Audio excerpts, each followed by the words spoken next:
vamos falar sobre essa bizarrice aqui da Veja. O que foi isso, Plínio? Temos mais um caçador de marajás da Veja, é isso? Eduardo Bolsonaro de Nil Caçador de Marajás, viu, gente? Já tem matéria lá na revista Fórum.com.br e é uma coisa assim. Eu sou obrigado, por ossos do ofício, né, acompanhar todas essas coisas, ler a entrevista na Veja que, gente, tem coisas que o jornalista já sabe o que acontece. Por exemplo, a Veja começa o texto falando que essa entrevista foi dada de um escritório de um advogado amigo em Dallas, onde, olha aqui, abre aspas daí para Veja, viu? Onde, quer ver? É interessante, eu quero colocar isso aqui, ó. Eu acabei de subir aqui. Ele fala aqui onde o Eduardo. A entrevista exclusiva foi feita em escritório de advocacia em Dallas, por onde, segundo a Veja, Eduardo tem, abre aspas, tem vivido os últimos meses longe do Congresso Nacional, mas no centro das articulações políticas e diplomáticas que acendem alertas em Brasília. Dallas. Gente, em Dallas. O Bananinha virou o diplomata que ele tanto queria, a Veja transformou ele no diplomata que ele tanto queria. Diplomata do Texas ainda, né? Diplomata do Texas. Pois é. E assim, é um escárnio, né? São várias frases de efeito, como teve aí, ó, o Caçador de Marajá. Só lembrando, né, que a Veja, a Editora Abril foi criada em 1950 pela família Tivita, né? Depois, em 1968, quando a Time Life dos Estados Unidos financiava, por exemplo, a Globo, financiava muito a propaganda da Guerra Fria, né? A Ana sabe muito disso, né? Em 1968, a Veja foi criada com o dinheiro da Time Life para dar suporte à ditadura militar, que tinha como objetivo o quê? Fazer o que foi feito no Chile, que foi um laboratório do nascente neoliberalismo, né? Naquela época, 1968. Então, assim, a Veja, o que é? Um preposto dos interesses dos Estados Unidos no Brasil. E daí tem essas capas homéricas, que eu fiz questão de destacar aí, viu, Ana e Ivan? Ó, Caçador de Marajás, 1988, Collor contra Lula. Depois do Collor ainda teve uma ajudinha lá da Globo, do Jornal Nacional, naquela edição do debate, às vésperas da eleição, virou presidente, hoje está preso, né, apesar de ser uma prisão domiciliar, foi condenado e preso por corrupção. José Serra e o Brasil pós-Lula, né? O Serra, olha, a cara de fofo, né, Michel? A cara de fofo do Serra, gente. Aliás, o Serra tá bem no finalzinho aí. Mas o Serra, essa época, foi a época que logo depois descobriu, lá através dos Wikileaks, né, aquela troca de mensagens que o Serra era o lobista da Chevron, da indústria petrolífera. Daí teve o poder de Aécio contra Dilma, gente. Olha lá que beleza, parece o super-homem na capa da Veja. Não, essa capa é um panfleto eleitoral. É um panfleto, só falta se apertar ali no meio. Isso foi na disputa aí contra a Dilma, né? E depois, antes de o Paulo Guedes ser escalado para dar o aval para o Bolsonaro, que era o único que tinha chance de vencer o Haddad em 2022, teve essa capa horrenda também com Sérgio Moro da defesa para o ataque, né? Colocando o Sérgio Moro como vítima de um sistema que ele capitaneava lá na República de Curitiba, né? E depois a gente sabe no que deu aí o pato não, como é que ele chama? O marreco dos pedaços, né, gente? Hoje, então, a capa da Veja é esse aí, ó, são sucessivos abusos, o Eduardo Bolsonaro aí falando do Alexandre de Moraes, e a Veja coloca o Bolsonaro, gente, o Eduardo Bolsonaro, como protagonista de um novo ciclo, gente. Olha isso. Olha Então, aqui, eu vou só nessa parte, antes da gente passar, eu coloco o que ele falou do Tarcísio, que vai depor hoje, daí acho que a gente vai para os fatos e sai da propaganda política. Mas olha aqui, abre aspas para Veja. A entrevista também revelou um Eduardo mais calculista. Mesmo mantendo o tom confrontador, o deputado parece mirar num papel maior do que o de provocador de redes. Em vários momentos, buscou mostrar-se como figura preparada para liderar, não apenas para polemizar. O deputado pretende ser protagonista de um novo ciclo, um ciclo em que, segundo ele próprio, será necessário para resgatar o espírito de 2018 sem cometer os erros de 2022. Gente, é patético que logo na sequência o Eduardo Bolsonaro admite que pode ser o candidato, né, se o pai dele der uma missão para ele. Sabe qual que é a pergunta da Veja? É risível, porque assim, aqui, ó, depois de ele falar aqui, ó, fala assim, qual sua visão econômica sobre o Brasil, né? Levantando a bola para ele adular os neoliberais. Ele fala que seria muito daquilo que foi praticado por Bolsonaro e Paulo Guedes. Eu sou um fã do discurso do Paulo Guedes quando ele fala mais Brasil e menos Brasília. E depois pergunta, logicamente, quem vai ser o ministro da Economia, caso ele seja presidente, já colocando ele no Planalto. Ele fala que não seria um Haddad, seria um liberal. É isso aí, a Veja mais do mesmo, viu, gente?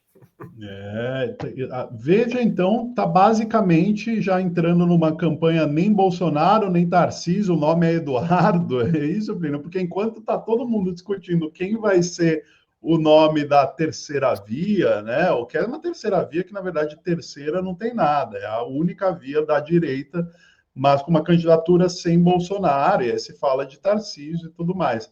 Aí vem a Veja com uma capa, né, de Eduardo Bolsonaro em pose de candidato presidencial, como você bem mostra nessa montagem aí, né? Todas essas outras capas, o Caçador de Marajás, o Aécio, o José Serra, o Sérgio Moro, todos aí sendo levantados pela Veja como presidenciáveis, né? Então, Veja já coloca Eduardo Bolsonaro nesse hall, né? É interessante, o Fábio Potter está falando aqui, está na cara, a matéria paga. Eu queria saber só quem pagou a viagem a Dallas do Maurício Lima, que é quem fez a propaganda aí do Eduardo Bolsonaro. Né? Porque a Veja não tem mais condição realmente de bancar uma viagem a Dallas para um repórter fazer uma entrevista. Isso não existe, gente. Não existe, né? Mas aqui, ó, o pessoal falando que já faleceu há muito tempo, né? Mas a grande questão é que é um folhetim, é uma propaganda. E o que eu vejo, viu, Ivan, nessa entrevista, é a Folha já preparando balão de ensaio, né? É uma possibilidade, porque o que acontece? Pode acontecer do Tarcísio, né? A aposta do Eduardo, por exemplo, ele fala do Tarcísio o quê? Que o Tarcísio vai ser candidato à reeleição. É isso que eles estão colocando. Eu não acredito nisso em torno do que está havendo. Mas eu acredito que se o Tarcísio sai um candidato da terceira via, né, o clã Bolsonaro vai lançar o candidato próprio, que pode ser tanto a Michele quanto o Eduardo. Então a Veja já está garantindo, em caso alguém do clã chegue ao Planalto em 2026, já está garantindo, né, a adulação ali e também já está direcionando. Isso é interessante, viu, gente? Porque apesar de ser uma publicação falecida, as pessoas que conversam com a Veja sabem os interesses que ela defende. E os interesses que ela defende são os interesses neoliberais e do sistema financeiro, que é comandado em grande parte pelos Estados Unidos. Por isso que a lei Magnitsky, que o Eduardo Bolsonaro quer usar contra o Moraes, decreta a pena, ele fala, né, a pena de morte financeira. O que é a pena de morte financeira? São os bancos dos Estados Unidos, né, o Mastercard, a Visa, né, que bloqueiam a tentativa aqui de alguém abrir um cartão de crédito, por exemplo, né? Porque todo o dinheiro passa pelo sistema financeiro transnacional. Essa é a grande questão. E a Veja é uma propagandista desse sistema. Então é muito engraçado, eu acho engraçado às vezes, viu, Ana? Porque eles falam do globalismo, inclusive o Eduardo solta uma aí, na coisa que ele fala assim, da elite burocrática, ele vai acabar com a elite burocrática do país. Gente, a elite burocrática do país a que ele se refere não é uma elite, né? Como diz o Emicida, é uma burguesia financista, ruralista, que é atrelado aos interesses dos Estados Unidos, onde ele está conspirando contra o Brasil. É isso, né? E elite burocrática da qual ele mesmo faz parte, né? Vamos lá, gente. Bolsonaro recebe pensão do Exército faz quantas décadas, né? Isso não é elite burocrática, né? O cara vive com um salário de mais de 100 mil reais, somando todos os vencimentos por mês. Boa parte desse dinheiro é do Estado, né? Então ele faz parte ali de uma elite que usurpa dinheiro do Estado há décadas, né? Ivan, agora, mais uma parte risível da entrevista, desculpa te interromper, mas eles perguntam, é que é muito risível, gente, é risível, né? A Veja pergunta para o Eduardo como ele se descobriu de direita, né? Lembrando que o Eduardo estava no Congresso Nacional, né? Ou melhor, estava nos Estados Unidos, já quando ele era deputado, ele fugia. Ele, na verdade, ele entrou para a política por uma questão financeira, né? Porque é onde a família ganha dinheiro público. E daí pergunta, olha para vocês verem, pergunta, né, quando ele se descobriu, né, de direita, né? Daí ele responde que foi quando, abre aspas, foi quando eu saí da Universidade Federal do Rio de Janeiro e comecei a ter relação com o mundo real. Quando eu comecei a trabalhar, pagar minhas próprias contas. Aí você percebe que o mundo, na verdade, você que tem que correr atrás do seu próprio sucesso. Gente, ele não paga as contas dele nem hoje. Quem está pagando a estadia dele lá é o pai dele. E os contribuintes, com o dinheiro que ele ainda está pegando do gabinete lá da Câmara. E ele vem falar. É uma coisa tão descarada, porque o clã Bolsonaro, o único. Olha, a única experiência que o Eduardo Bolsonaro teve na iniciativa privada foi fritar hambúrguer no Popeye, que é uma rede que vende frango frito nos Estados Unidos, né? Quer dizer, é segundo escalão dos fritadores de fazer comida no Popeye, porque ele frita hambúrguer no lugar que a gente vende frango. Depois disso, ele sempre ganhou dinheiro à vida com recurso público. Ele conseguiu aí, com todo o mérito dele... Ele é da PF, né?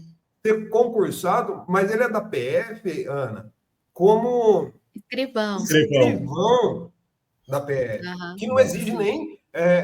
não estou aqui menosprezando os escrivãos, né, da PF, mas é um cargo que ele tem. Se ele é formado na UFRJ, ele não precisa nem de graduação para fazer esse concurso. Né? E depois disso, lógico, o trabalho ele tinha que trabalhar, né? Daí ele foi fazer política, como o pai fez fortuna dentro da política eleitoral, né? Então tá aí, esse é o Eduardo Bolsonaro, o protagonista de um novo ciclo, segundo a revista Veja, viu, gente? E como diz o Lênio Streck, né, ele fala o seguinte: o Eduardo Bolsonaro, com passaporte diplomático, usando verba do Parlamento Brasileiro, deputado licenciado, não é um cidadão comum, está lá no território estrangeiro conspirando para sancionar as autoridades brasileiras. Exato. E o Henrique apurou que parece que lá para agosto ele já pode virar réu, né, Plínio? Então tem essa notícia também.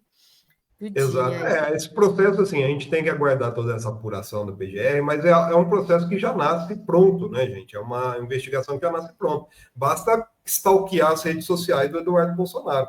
Isso, pegar essas entrevistas, ele fala que o trabalho dele é ir na Casa Branca, é ir no Capitólio, né? O trabalho dele hoje é conspirar contra o Brasil. Então está muito fácil essa investigação, já tem todos os elementos aí. Muito provavelmente, logo após o recesso do judiciário, vai ser apresentada essa denúncia, né? E é o que ele fala, né? O próprio Eduardo fala. Essa denúncia pode entrar num processo de julgamento justamente quando vão ser definidas as candidaturas em 2026, né? Daí ele vai ficar inelegível, assim como o papai, viu?